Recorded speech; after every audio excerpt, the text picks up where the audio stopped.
Iran Israel യുദ്ധം കഴിഞ്ഞ ഒരാഴ്ചയായിട്ട് നമ്മൾ ചർച്ച ചെയ്തുകൊണ്ടിരിക്കണം. ഇപ്പോൾ വീണ്ടും ആ യുദ്ധം വേറൊരു തലത്തിലേക്ക് പോകുന്നു, തിരിച്ചടി ശക്തമാകുന്നു എന്ന വാർത്തകളാണ് വരുന്നത്. എന്താ പുതിയ അപ്ഡേഷൻസ്? എന്താ ഈ യുദ്ധം എന്ന് പറയുമ്പോൾ നമുക്ക് എല്ലാവർക്കും ഒരു ഭയമാണ് അല്ലേ? ഇപ്പോൾ 9 ദിവസം നീണ്ടു നിൽക്കുന്നു, യുദ്ധത്തിനൊരു അയവുമില്ല. ഇന്നലെ രാത്രി ഇസ്രായേലിൻ്റെ ടെഹ്റാൻ വിറച്ചു എന്നാണ് പറയുന്നത്. കാരണം അത്രത്തോളം വലിയ രീതിയിലുള്ള ആക്രമണം ഇസ്രായേലിൻ്റെ ഭാഗത്തു നിന്ന് ഉണ്ടായി എന്നുള്ളതാണ്. ഏകദേശം 120 അത്യാധുനിക ബോംബുകൾ ഇസ്രായേൽ ഇറാനിൽ പ്രയോഗിച്ചു. ഇറാൻ്റെ പല പ്രദേശങ്ങളും കത്തിച്ചാരമായി എന്നുള്ള വിവരങ്ങളാണ് പുറത്തു വരുന്നത്. ഇവിടെ സിവിലിയൻസിന് കൂടി സംഭവിക്കുന്നുണ്ട് എന്നുള്ളതാണ് ഏറ്റവും പ്രധാനപ്പെട്ട കാര്യം.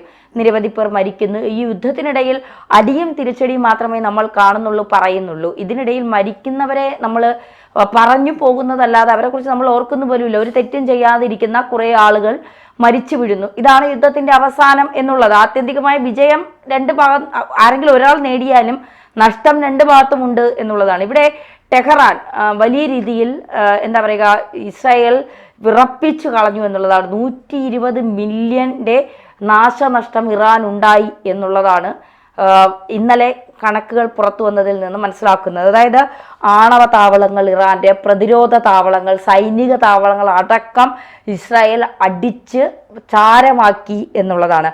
മാത്രമല്ല, ഈ പ്രതിരോധ മന്ത്രാലയത്തിൻ്റെ കുറേ ഭാഗം, ഇൻഡസ്ട്രിയൽ പവർ സെൻറ്റർ ഓഫ് ന്യൂക്ലിയറിൻ്റെ കുറേ ഭാഗങ്ങൾ, ഇറാനിലെ സൈനിക കേന്ദ്രങ്ങളും അത്യാധുനികമായ സാങ്കേതിക വിദ്യകളും ഉപയോഗിക്കുന്ന ഇറാൻ്റെ വികസനത്തിന് വേണ്ടി പ്രവർത്തിക്കുന്ന ചില മന്ദിരങ്ങൾ മുഴുവൻ, കെട്ടിടങ്ങൾ മുഴുവൻ ഇസ്രായേൽ ബോംബിട്ട് തകർത്തു എന്നാണ് പറയുന്നത്. അതായത് ഇറാൻ്റെ ഒരു ഭാഗം മുഴുവൻ ഇസ്രായേൽ കത്തിച്ചു, ചാമ്പലാക്കി എന്ന് വേണം ഇന്നലത്തെ ആക്രമണത്തിലൂടെ നമുക്ക് മനസ്സിലാക്കാൻ കഴിയുന്നത്.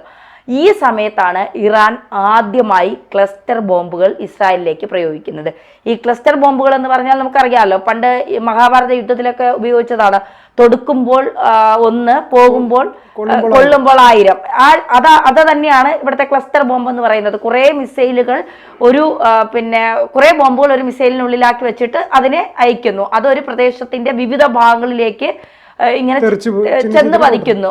ഒരു പ്രദേശത്തിന്റെ വടക്ക് കിഴക്ക്, തെക്ക് വടക്ക്, പടിഞ്ഞാറ്, അങ്ങനെ പല ഭാഗങ്ങളിലേക്കും ഇത് ചെന്ന് പതിച്ച് വലിയ നാശനഷ്ടങ്ങൾ ഉണ്ടാക്കുന്നു എന്നുള്ളതാണ് ഈ ക്ലസ്റ്റർ ബോംബിന്റെ പ്രത്യേകത എന്ന് പറയുന്നത്. അപ്പോൾ ആദ്യമായി ഇറാൻ ഈ ക്ലസ്റ്റർ ബോംബ് ഇസ്രായേലിന്റെ മേൽ ഉപയോഗിച്ചിരിക്കുന്നു എന്ന് പറയുമ്പോൾ നമ്മൾ മനസ്സിലാക്കാനുള്ളത് എന്താണ്? ഇറാന്റെ കയ്യിൽ നമ്മൾ പോലും ചിന്തിക്കാൻ കഴിയാത്ത, അതായത് ഇസ്രായേലും അമേരിക്കയും ചിന്തിക്കാവുന്നതിലും അപ്പുറമായ അത്യാധുനിക ആയുധ ശേഖരങ്ങൾ ഇറാന്റെ കയ്യിലുണ്ട് എന്നുള്ളത് ഒരു യാഥാർത്ഥ്യമാണ്. അത് മറച്ചു വെക്കാൻ കഴിയില്ല. അതിന്റെ കൂടി നമ്മൾ വേറൊരു കാര്യം കൂടെ ശ്രദ്ധിക്കണം. ചൈനയിൽ നിന്നൊരു 3 വിമാനങ്ങൾ അവിടെ വന്നിരുന്നു എന്നുള്ള ഒരു വാർത്ത പുറത്തു വന്നിട്ടുണ്ടായിരുന്നു.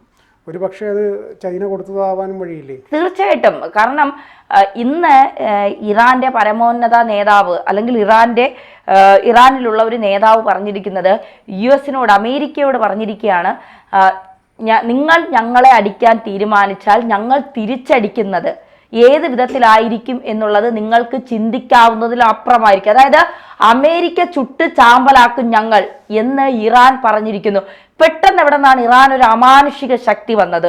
ഇതുവരെ ആയുധ ശേഖരണത്തിൽ ഇറാൻ പിന്നിലാണ്, അല്ലെങ്കിൽ ഇസ്രായേലിനോടൊപ്പം അമേരിക്കയോടൊപ്പം പിടിച്ചു നിൽക്കാൻ പറ്റുന്ന ആയുധ ശേഖരണം അമേരിക്കയ്ക്കില്ല, ഇറാനില്ല. ഇപ്പുറത്ത് നിന്ന് പാകിസ്ഥാൻ പണി കൊടുക്കാനുള്ള തയ്യാറെടുപ്പിലാണ് അമേരിക്കയുമായി ചേർന്ന് നിന്നുകൊണ്ട്. അതിർത്തികളെല്ലാം ഒരു വിധത്തിൽ സമ്മർദ്ദത്തിലാക്കിക്കൊണ്ടിരിക്കുകയാണ് അമേരിക്ക. ഇറാൻ ഒറ്റപ്പെടുന്ന ഒരു അവസ്ഥയിലേക്ക് പോകുന്നു. പരോക്ഷമായി ചൈനയും തുർക്കിയും ഒക്കെ സഹായിക്കുമെങ്കിൽ പോലും ഇറാൻ ഒറ്റപ്പെടുന്ന ഒരു അവസ്ഥയിലേക്ക് നീങ്ങുമ്പോഴും ഇറാൻ വളരെ കോൺഫിഡൻസ് ആയി നിന്ന് പറയുകയാണ്, ഞങ്ങൾ അമേരിക്കയെ പോലും തകർക്കുമെന്ന് ഇറാൻ പറയുകയാണ്. എങ്ങനെയാണ് ഇറാൻ ഈ ശക്തി ഉണ്ടായത്? പെട്ടെന്ന് ഇറാനിൽ എങ്ങനെയാണ് ഇത്തരം എന്താ പറയുക, ഈ മിസൈലുകൾ, അല്ലെങ്കിൽ ഈ ആധുനിക സൗകര്യമുള്ള ബോംബുകൾ, ഇതൊക്കെ എങ്ങനെയാണ് ഇറാന് ലഭിച്ചത്? എവിടെ നിന്നാണ് ഇറാന് ഈ സഹായങ്ങൾ ലഭിക്കുന്നത്? ഇതൊക്കെ ഒരു വലിയ ചോദ്യമായി നമ്മുടെ മുന്നിൽ നിൽക്കുകയാണ്. ക്ലസ്റ്റർ ബോംബുകൾ അടക്കം ഇറാൻ ഇസ്രായേലിലേക്ക് ഉപയോഗിച്ചിരിക്കുന്നു. ഇസ്രായേലിനെ എങ്ങനെയും തകർക്കുമെന്ന് പറയുന്നു. ഇപ്പോൾ അമേരിക്ക പറയുന്നു ഇറാൻ ഇസ്രായേലിനോട് മാപ്പ് പറയണം, ഞങ്ങൾ ചെയ്ത തെറ്റിനെല്ലാം നിങ്ങൾ ക്ഷമിക്കണം, ഞങ്ങളെ ഇനി ഉപദ്രവിക്കരുത് എന്ന് പറഞ്ഞ് മാപ്പ് പറയണം. എനിക്ക് തോന്നുന്നില്ല ഇറാൻ ആ ഒരു നിലയിലേക്ക് കടക്കുമെന്നുള്ളത്. ഇപ്പോൾ അണുവായുധം ഇറാൻ ഉപയോഗിക്കുമെന്നുള്ള ഭയമാണ് അമേരിക്കയും ഇസ്രായേലിനെയും വല്ലാത്ത രീതിയിൽ ഭയപ്പെടുത്തുന്നത്. അമേരിക്ക ഇസ്രായേലിനെ മാത്രമല്ല ഗൾഫ് രാജ്യങ്ങളടക്കം കാരണം ഹിരോഷിമയും നാഗസാക്കി നമ്മുടെ മുന്നിൽ ഇപ്പോഴും ജീവിച്ചിരിക്കുന്ന ഉദാഹരണങ്ങളാണ്.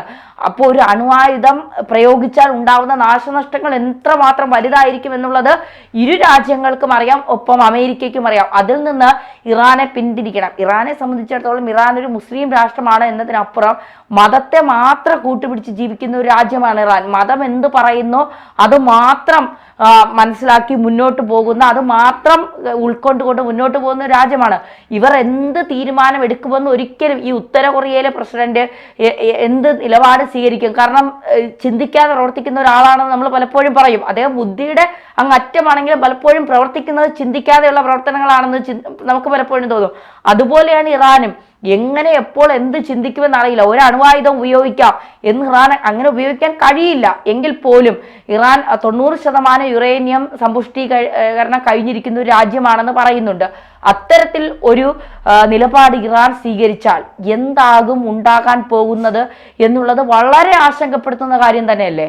തീർച്ചയായിട്ടും. ഇപ്പോൾ ഇറാനും ഇസ്രായേലും തമ്മിലാണ് യുദ്ധം തുടങ്ങിയതെങ്കിൽ പോലും പല ലോകരാജ്യങ്ങളും, ശക്തരായിട്ടുള്ള പല ലോകരാജ്യങ്ങളും ഇതിനോടനുബന്ധിച്ച് അവർ ഇരുഭാഗത്തും അണിനിരക്കുമ്പോൾ ഇത് വലിയ ഒരു യുദ്ധത്തിലേക്ക് പോകും എന്ന കാര്യത്തിൽ വലിയ സംശയമൊന്നുമില്ല. ഇത്രയും നാൾ എല്ലാവരും കരുതിയത് ഇറാൻ്റെ ഭാഗത്തെ ഗ്യാസ് പോയി, അവർ ഏകദേശം തീരാറായി എന്നായിരുന്നു. പക്ഷേ ഓരോ ദിവസം കഴിയുമ്പോൾ ഓരോ രാത്രികളിൽ പുതിയ പുതിയ ആയുധങ്ങളുമായിട്ട് ഇറാൻ കളത്തിലിറങ്ങുകയാണ്, ശക്തമായിട്ട് തിരിച്ചടിക്കുകയാണ്. അടിക്ക് തിരിച്ചടി എന്നൊരു നയത്തിലേക്ക് ഇറാൻ പോകുന്നു.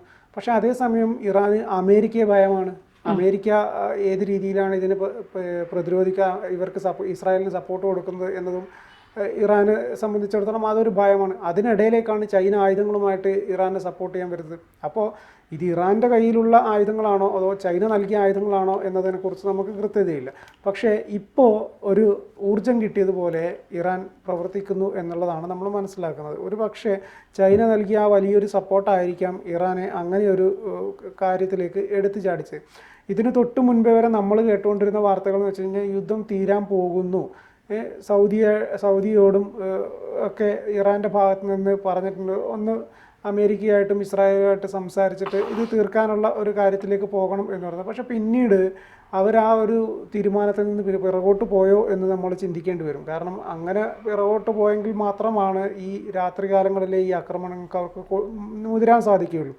അങ്ങനെ ഒരു ഭാഗത്ത് ആക്രമണം നടത്തുക, മറുഭാഗത്ത് നിന്ന് ഇതെങ്ങനെയൊന്നും തീർക്കണം എന്ന് പറഞ്ഞു കഴിഞ്ഞാൽ അത് തീരൂല. സ്വാഭാവികമായിട്ടും നമുക്കറിയാം, രണ്ട് ആളുകൾ തമ്മിലോ അല്ലെങ്കിൽ രണ്ട് കൂട്ടങ്ങൾ തമ്മിൽ അടി നടന്നു കഴിഞ്ഞാൽ ഒരു ഭാഗത്ത് അടിക്കുക, അവർ തന്നെ ഇപ്പുറം വന്നിട്ട് വേറെ ഇതെങ്ങനെയും തീർക്കുമെന്ന് പറഞ്ഞു കഴിഞ്ഞാൽ സ്വാഭാവികമായിട്ടും അത് തീരാത്തൊരു കാര്യമാണ്. ഇവിടെയും സംഭവിക്കുന്നത് അത് തന്നെയാണ്. പക്ഷേ വലിയ രാഷ്ട്രങ്ങളായിട്ടുള്ള അമേരിക്ക ഒരു ഭാഗത്തും ഇപ്പുറത്ത് ചൈനയും അണിനിരക്കുമ്പോൾ ഇത് ഏത് രീതിയിലേക്ക് പോകും എന്നതാണ് നമ്മളെല്ലാം ഇപ്പം ആശങ്കയോടെ നോക്കിക്കാണുന്നത്. അതെ, തീർച്ചയായിട്ടും അത് തന്നെയാണ്.